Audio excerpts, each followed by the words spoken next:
Halo, balik lagi. Kali ini agak beda ya suasananya. Gua nggak main game. Kali ini kita akan bahas film yang baru aja keluar. Bioskop udah mulai buka lagi. Kemarin kita habis nonton Shang-Chi. Ini kenalin, kali ini gua nggak sendirian. Gue ditemenin oleh, namanya siapa nih ya? Belum ada nama kayaknya nih. Panggil aja Bang Ego. Bang Ego. Iya. Ego tuh apa ya? Egois. Oke. Oke, Bang Ego. Oke. Bang Kuda ya. Boleh. Mungkin kita langsung masuk aja ya ke reviewnya ya. Shang-Chi ini sinopsisnya dulu. Sinopsisnya itu apa ya? Ini menceritakan tentang kejadian sebenarnya Ten Rings itu seperti apa ya? Kan Ten Rings udah sempet di mention dulu di Iron Man 1, Iron Man 2, Iron Man 3. Di situ kan Ten Rings sudah ada tuh, tapi kan bisa dikatakan yang ketiga itu malah Ten Rings-nya palsu kan. Nah di sini nih mau dijelasin sebenarnya Ten Rings itu siapa sih di baliknya, dan terutama ini juga origin story-nya si Shang-Chi sendiri ya. Jadi Marvel mau ngenalin hero baru lagi yaitu Shang-Chi. Hero dari Asia Amerika sebenarnya sih. Ya. Nah ini sih dia ya. Chinese. Ya origin story lah, origin story-nya Shang-Chi, ngejelasin dia siapa, dia powernya apa. Terus apa lagi sih? Paling itu doang sih ya. Background story-nya apa? Biasanya kan kalau hero baru aja kan ini kan. Benar. Oke, kalau sinopsis sih itu ya. Terus kita sekarang bahas tadi kita masih non spoiler ya, tapi nanti di belakang video hati-hati ada ya, bakal ada spoiler sih pasti ya. Jadi kalau kalian yang belum nonton sebaiknya nonton dulu baru nanti balik lagi ke sini. Di pause nonton dulu. Ke bioskop dulu. Iya. Terus nonton. Jangan nonton bajakan. Udah ada itu bajakannya camnya, tapi buset lu. Udah ada ya? Ada cam. Oh iya. Cam, itu pasti masih buram dan kita udah ngapain? Wah. Ke bioskop nonton dulu. Baru nanti kita bahas lagi di sini, kita diskusi lagi di sini gitu. Sekarang sinopsis udah, kita bahas nilai plusnya dulu dari film ini yang bagusnya ya. Menurut gue nih dari yang awal opening scene-nya. Opening scene. Ala Dynasty Warrior banget ya nggak sih? Yang si Wenwu naik kuda. Iya. Dia nerobos pasukan dengan kekuatan. Oh iya. Pasukan langsung mental tuh Dynasty Warrior banget. Berasa kombonya udah pasti masuk. Itu dia nggak perlu musuh. Udah langsung masuk, jeder, hancur semua. Iya itu dia OP banget. Jadi Iya. Opening scene-nya bagus. Terus secara keseluruhan action, ini film action banget ya. Ini Marvel sih gue bilang berhasil banget dia ngangkat. Kalau dulu kan hero baru diperkenalin yang Guardian of the Galaxy itu. Itu semua orang nggak ada yang tahu kan. Bener-bener ya, kalau Spider-Man, Iron Man, siapapun yang udah terkenal kan kita tahu. Terus waktu itu muncul Guardian of the Galaxy yang orang-orang nggak ada yang tahu gitu. Tapi kan Marvel cukup berhasil ya mengangkat. Jarang sekali diangkat itu. Dan sekarang juga Shang-Chi nih siapa yang tahu gitu kan? Oh iya. Gak ada yang tahu. Terus ini diangkat lagi origin story-nya, menurut gue juga cukup berhasil. Betul. Kalau gue ya, kalau lihat dari good-nya, dari waktu awal gue seneng diceritain karena back story-nya tuh bener-bener dari awal kenapa si Shang-Chi-nya bener-bener mulai dari orang tuanya dulu. Jadi ada lineage-nya. Jadi kita bisa lihat kan, originnya dari sini. Sebenarnya sama sih, sama kayak di Captain America juga sama. Cuman kalau di sini ada nuansa culture-nya. Itu jarang banget ada. Iya. Ya kan? Iya. Okay. Terus kalau menurut gue sih ini ya sekali lagi Marvel ngasih kita action scene yang di tempat sempit, yang di bus, battle fight di bus itu keren banget. Oh itu. Kalau gue bisa kasih skor, gue kasih skornya 9 lah. Jadi kita udah pernah dapat battle scene yang tempat sempit tuh di Daredevil ya. Oke, tuh. Yang alleyway fight. Iya. Wah, itu one shot itu, itu harusnya masuk itu, nominasi itu. Terus yang kedua kita dapat lagi di Captain America yang di lift. Oh iya. Di elevator itu juga close space battle kan. Pengambilan gambarnya itu oke banget sih. Karena dia dari dalam keluar, masuk lagi ke dalam. Dari atas, terus waktu apalagi kalau pengambilannya waktu yang ini ya, waktu si Shang-Chi itu lompat di antara besi-besi pegangan. Nah itu pengambilan dari jauh ke dalamnya itu, wah itu oke banget sih. Selain yang di battle di bus itu juga battle yang di Macau tuh, yang di pinggir gedung. Itu juga koreografinya oke sih. Iya. Itu tuh sempat deg-degan juga waktu ngelihat si Katy jatuh. Sempat berpikir Apakah langsung mati di sana? Ya enggak juga lah, nggak mungkin. Sayang sekali ya. Baru muncul, baru setengah jam loh muncul mati. Wah itu kan aneh. Jadi kalau menurut gue sih Marvel berhasil ya bikinin kita film action lah ini. Karena film action kalau istilahnya film zaman dulu film silat, ya nggak sih? Iya. Digabung sama CGI. Film silat plus tapi CGI dan lain-lain. Iya. Itunya ya. Apalagi waktu berantem sama Death Dealer. Nah itu kamera sampai muter balik tuh. Yang di gedung itu. Betul. Okay. Yang udah mau lompat ke lompat keluar, mau melarikan diri. Terus kalau action jokes juga pas ya menurut gua, porsinya di sini pas. Dan si siapa sih? Aquafina. Iya, betul. Aquafina itu menurut gua dia selalu berhasil ya bawain karakter yang istilahnya jokers, badut gitu ya. Dia badut dimanapun dia berhasil gitu. Sebenarnya berasa pernah ini loh, waktu lihat Aquafina, waduh berpikir kalau artis komedi dimasukin ke film-film yang ya sedikit ada nuansa seriusnya, action, takutnya dia waktu ngejokes salah tempat dan mungkin over kebanyakan. Nah itu yang ditakutin. Cuman kalau dari kemarin film yang kemarin kita tonton pas aja sih. Pas ya, penempatan bagus kan. Callbacknya terutama bagus banget sih. Callback sama karaoke itu di callback di belakang itu pecah banget sih. Ya. Di plusnya ini dari nuansa culture dari keluarga Asianya itu berasa. Nggak mungkin kan langsung kita ngasih lihat orang-orang dari dari China. Nah, dari orang Chinese semua pakai bahasa Inggris. Ya. Jadi ini disempatkan semua pakai bahasa Mandarinnya. Jadi dikenalkan mereka tuh nggak di westernize.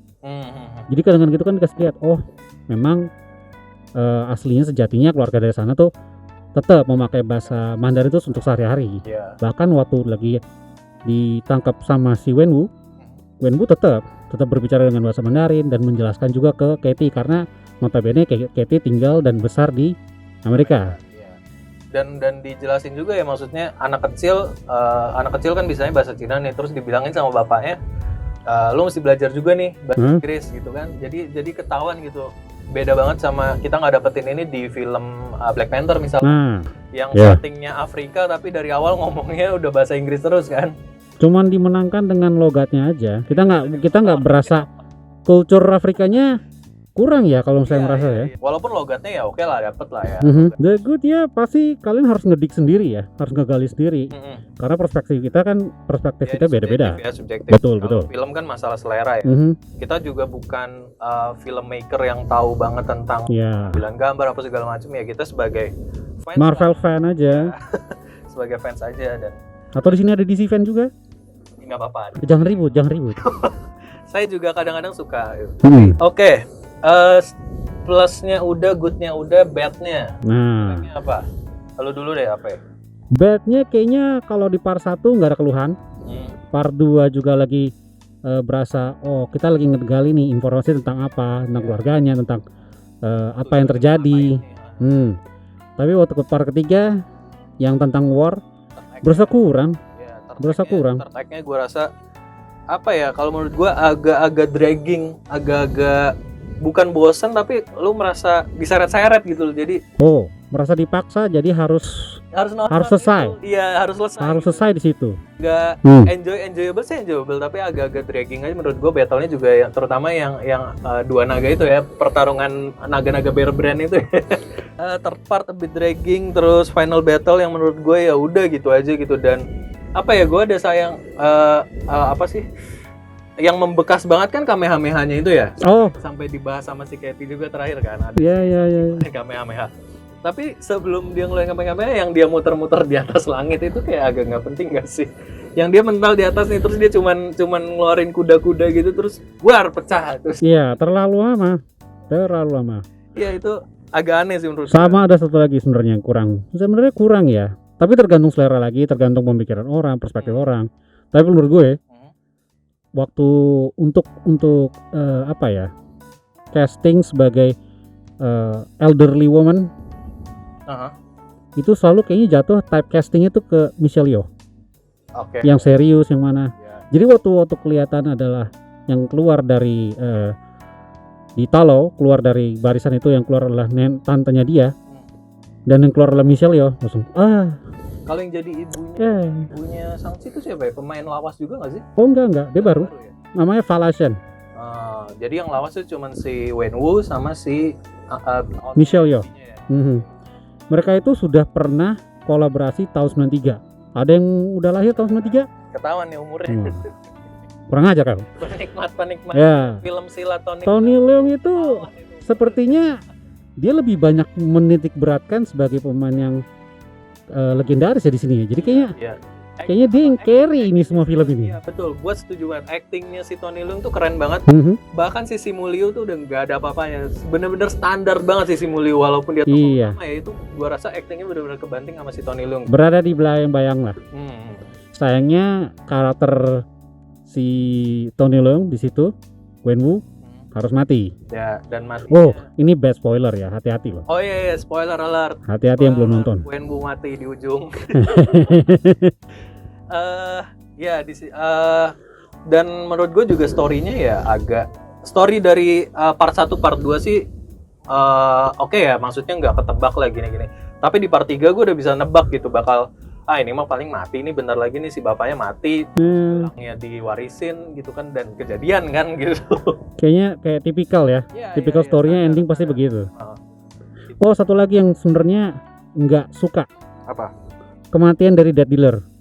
Okay. Karena dia cuma ditarik, diambil, diisep doang. Iya, dia padahal kan yang ngajarin Shang-Chi loh, dia gurunya itu. Bagaimana ini? Bagaimana? Nggak ada duel dulu kah?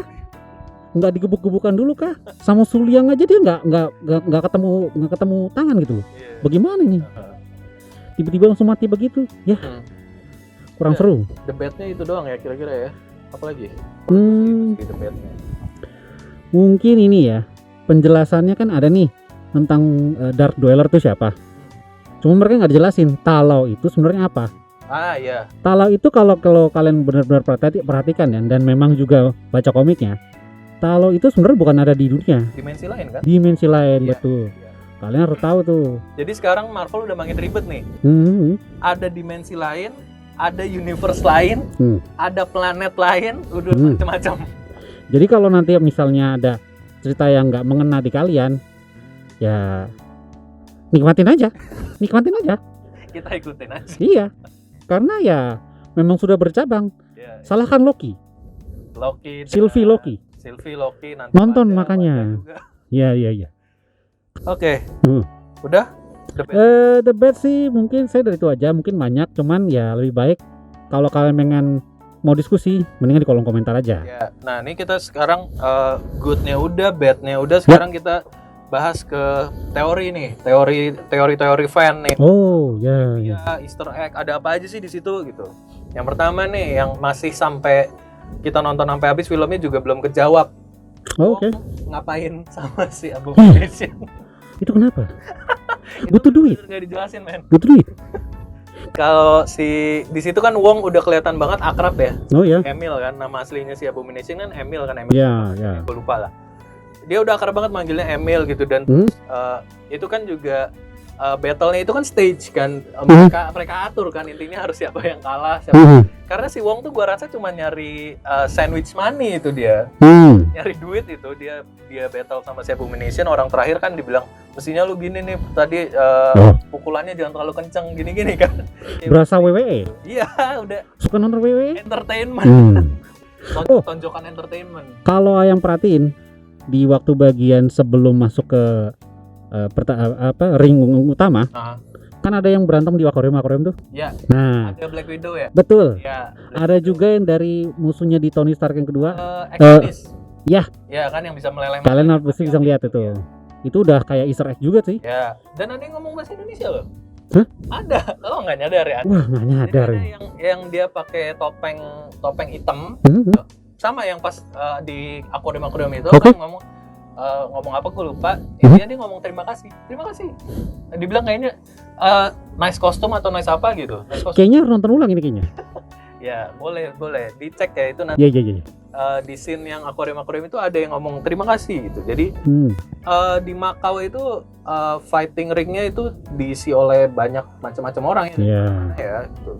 Dan itu juga sempat dikira Madripoor loh sama betul. Orang. Oke, itu tadi Wong ngapain nih, kita masih belum jelas ya dia mau ngapain ya sama si Abomination. Mungkin nanti akan dijelasin juga di Spider-Man. Karena di trailer Bisa. kan Wong ada dia pergi kan bawa koper itu kan. Itu teorinya kan kalau yang berubah warna kan itu dari maknya ya. Oh iya. Waktu pertama lawan si Wenwu kan pas ringnya keambil berubah warna tuh. Nah, Jadi merah kan, jadi merah kuning itu. Nah, terus ini tuh kalau menurut gue ya, gue rasa sih case-nya tuh sama kayak si siapa namanya, Star-Lord. Dia punya DNA Celestial kan. oh, oke. Si Shang-Chi tuh punya DNA Dari The Great Protector. dari si naga-naga itu. Nah. Jadi dia, si emaknya itu tuh ya keturunan. Jadi orang warga-warga Talo itu tuh sebenarnya desendannya dari si Great Protector itu gitu. Tapi di sini ya nggak apa ya, bentuknya kan humanoid ya, maksudnya dari naga jadi humanoid ya. Kita juga tahu si Celestial juga si Ego itu kan sebenarnya planet kan dia kan. Betul. Planet tapi dia ngambil wujud humanoid ya, itulah udah lumrah lah di Marvel. Pokoknya dia ngambil wujud humanoid gitu. Dan salah satu ini aja semacam trivia juga. Beda loh sebenarnya cara ngomongnya si Shang-Chi sebenarnya. Sama? Waktu dengan di komik. Aha. Di komik itu di cara ngomongnya itu banyak kayak semacam Confucius. Banyak teka-tekinya, cara ngomongnya. Kalau kalian baca dia Marvel yang komik-komik lama, Kayak wise gitu. dan banyak teka-tekinya kayak ngasih ke misalnya harus jadi air seperti apa, seperti jadi kalimat-kalimat Bruce Lee gitu loh. Witis. Tapi waktu di sini diubah. Nah itu salah satunya sih yang harus kalau kalian mau ngedik. Iya, udah nggak masuk ke zaman ini kan. Nah. Dan terlalu kayaknya maaf aja stereotype Stereotype Asia. Padahal Asia nggak kayak gitu yang sekarang. Oke. Dan mungkin juga Asia yang dulu juga nggak kayak gitu juga. Terus apa lagi ya? What next nih berikutnya? Karena pas terakhir itu kan yang credit ya. Ya kita harus kasih tahu nih, ini benar-benar spoiler. Spoiler banget nih, udah ujung banget nih ya. Di mid credit scene itu si Shang-Chi diajak sama Wong ke Sanctorum ya itu kayaknya ya. Iya, pertama juga ngiranya kamar tas ya, tapi ternyata kalau dilihat-lihat di Sanctum itu udah pasti. Di Sanctum kan. Terus di situ kan dibilang bahwa Zoom call sama si Captain Marvel sama si Hulk ya. Dan Hulknya kita lihat di sini dia udah jadi banner lagi, udah nggak Profesor Hulk. Nah, pertanyaan ya. Ya, dia bisa balik. Kayaknya sih memang dia udah bisa ngontrol, dia bisa balik lagi atau dia mau jadi Profesor Hulk, apa dia mau jadi Hulk gitu. Jadi kan kayak peralihan gitu, dia terserah mau jadi yang mana kan gitu. Jadi dia Zoom call sama si Captain Marvel sama Hulk, terus dibilang Ten Rings itu tuh umurnya udah 1000 tahun lebih kan.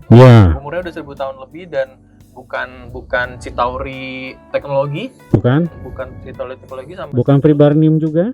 Ya, bukan Vibranium juga. Terus pada bingung, ini nih apa gitu, nggak ada yang tahu gitu. Dalam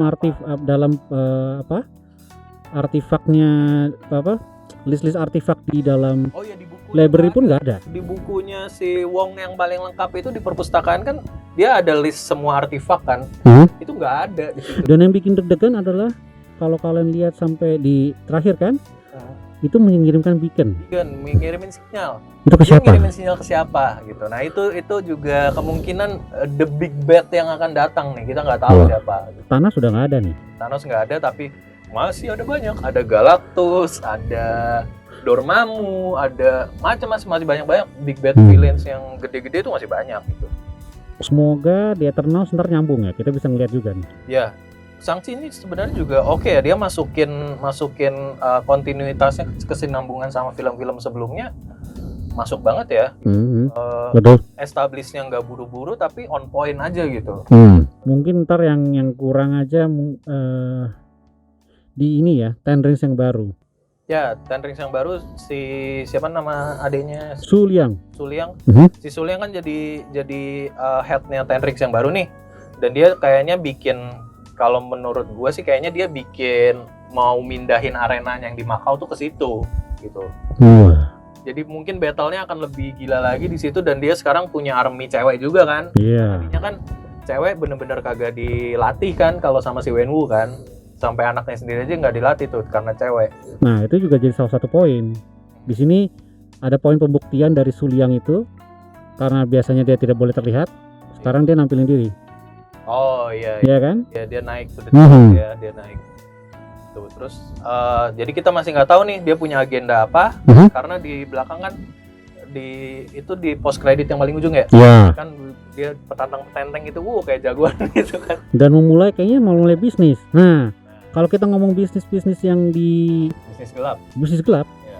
kalian pasti harus nge-refer ke satu series yang berapa bulan lalu sudah ditayangin, Captain America dan Winter Soldier. Captain America dan Winter Soldier. Di situ kita juga ngelihat si Sharon berubah haluan ya, dia karena di abandon sama governmentnya, jadi semi anti hero gitulah dia jadi apa sih namanya, power broker kan. Iya. Nah itu kita juga nggak tahu agendanya Sharon apa kan.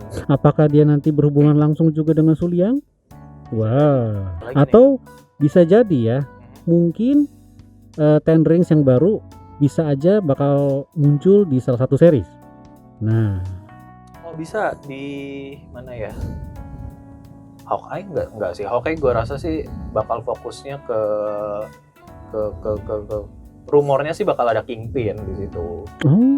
Ya nggak tahu juga ya. Apakah ada perubahan dari Hawkeye juga sempat jadi cerita-cerita kenapa dia jadi Ronin? Oh enggak, masa cerita dia jadi Ronin. Nah itu mungkin, perlu tuh. Mungkin itu kita benar-benar juga nggak ada gambaran ya sejauh. Iya, karena waktu di Endgame cuman sekilas kan. Iya. Dan di trailer kan dilihatin kalau si Kate Bishopnya kan pakai kostum Ronin kan. Dia kan niruin Ronin gitu loh. Hawkeye gitu. Okay. Harus nonton. Itu bentar lagi nanti Christmas. Natal. Yeah. Natal bakal banyak loh yang kita harus tonton lagi. Iya, nextnya ini kita ada banyak loh. Oktober, ini kan September ya, udah mau Oktober. Oktober kita ada Venom, walaupun nggak nyambung banget ya. Kita bakal ada Venom di Oktober. Di November itu kita ada Eternals. Itu yang kayaknya saya tunggu. Hawkeye juga kayaknya November ya kalau nggak salah ya. Kalau nggak salah, lupa saya. Hawkeye di November, Desember ada Spider-Man. Itu juga tunggu. Nah itu. Gitu. Terus apa lagi? Siapa namanya? Trevor. Akhirnya. Itu benar-benar redemption ya. Ya, jadi kalau kalian dulu nonton ada Marvel pernah bikin one shot, judulnya All Hail the King. Iya. Itu nyeritain tentang si Trevor yang pas di penjara. Dia kan dijemput sama si Ten Ring yang asli. Nah, itu boleh kalian tuh nanti nonton lagi tuh All Hail the King.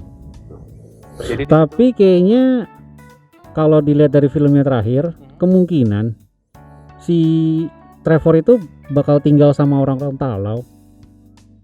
Iya, dia terakhir nggak tahu di mana kan. Betul. Apa dia balik ke rumah, apa dia tetap di Talau, apa dia masih ikut di Ten Rings, kita nggak tahu kemana si Trevor itu. Jadi kita nggak tahu nih acting dari Ben Kingsley itu bakal muncul lagi apa enggak. Iya.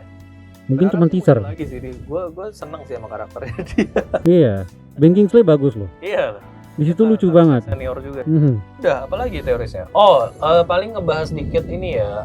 Ten Ring-nya kan kalau di komik itu kan cincin bentuknya. Oke, cincin dan powernya tuh beda-beda kan. Satu cincin punya katakanlah 5 elemen yang berbeda, dan cincin lagi tuh powernya macam-macam lagi. Nanti gue tampilin deh di ini ya. Ada gue pernah ngeliat gambarnya di komiknya. Tapi di sini dibikin kayak gelang ya, ringnya. Dan powernya juga nggak di-describe banget ya, cuman enggak sih. Lu jadi kuat, lu jadi lebih ke powerful skill aja, ya. Betul. Terus lu bisa mengendalikan si Ten Ring semau lu lah, bisa lu pakai terbang, bisa lu pakai loncat, bisa lu pakai ngapa-ngapain itu Ten Ring. Dan kalau dulu itu cincinnya itu kan berasal dari race Makluan kan. Makluan itu ada lagi lah race dari luar angkasa, dan ringsnya itu sebenarnya adalah power source dari kapalnya mereka, kapalnya Makluan gitu. Nah, sekarang kita nggak tahu nih apakah ini nanti juga pengenalan bakal ada race Makluan, beaconnya itu dia ngirim sinyalnya ke orang-orang Makluan, kita nggak tahu. Gitu. Nah, padahal kalau kita lihat dari narasi yang di awal ya, cuma dipertanyakan dari mana Wenwu dapat itu? Iya, dapat dari ngejarah dari makam kah? Atau dari kawah? Kita nggak tahu. Iya, itu juga masih belum jelas. Nanti mungkin akan dibahas lebih lanjut di Shang-Chi 2 sih gua rasa. Ini ada kali Shang-Chi 2. Sepertinya melihat apa ya, melihat track Potensi. recordnya Marvel, setiap film solo hero tuh dibikin 2. Iya, dibikin tiga seri. Oke, Ya, kalau dari saya sih teoris apa lagi? Itu aja ya, udah ya. verdict harusnya kita kasih skor nih. Skor, oke. Hmm. Skor kalau gua sih 8 lah ya, untuk dia bisa bikin origin story yang bagus, ngasih kita film silat yang bagus, jokesnya oke dapet, dan ya gua agak kurang di third act-nya doang sih. Jadi dari gue sih 8 udah oke lah. Kalau gua 8,5. Why? Karena banyak nilai-nilai yang kayaknya diangkat tuh dia seriusin. Nilai culture seriusin. Culture Asia ya. Nilai dari actionnya beda. Ya. Ini sangat beda. Gua suka sih action. Nah, jadi kalau untuk poin 8,5. Walaupun di alur-alur terakhir ceritanya ketebak. Ya. Ketebak banget. Third act-nya itu sih yang Iya. agak-agak kurang ya di third act. Dan kayaknya mereka karena ini spesialistisnya Marvel ya. Terakhir kayaknya dia bisa bikin untuk CGI Wars. Ya. Oke, udah paling itu doang sih skor dari kita segitu. Kalian silakan ya, kembali lagi, bioskop sudah dibuka. Yang udah vaksin 2 kali, tapi terakhir kayaknya gue baca yang vaksin sekali yang status kuning boleh masuk juga nih. Oh. Jadi intinya kalian vaksin dulu ya, vaksin, begitu vaksin udahlah tinggal ke bioskop, Ikutin protokol. Gue keselnya juga di bioskop gak boleh makan. Biasa gue tuh harus ngeganyam popcorn dan minum paling enggak. Itu kemarin nggak boleh, kita nggak boleh makan di dalam bioskop, jadi ya udahlah ikutin aja protokolnya, yang penting kita bisa nikmatin film-film yang akan datang lagi, karena menuju akhir tahun ini banyak loh film-film bagus. Jadi tetap jaga kesehatan ya, jangan sampai kasus COVID kita Jakarta naik level 4 lagi, tutup lagi bioskop. Nggak bisa nonton. Gigit jari ente. Oke, segitu dulu. Oke. Nggak, itu aja.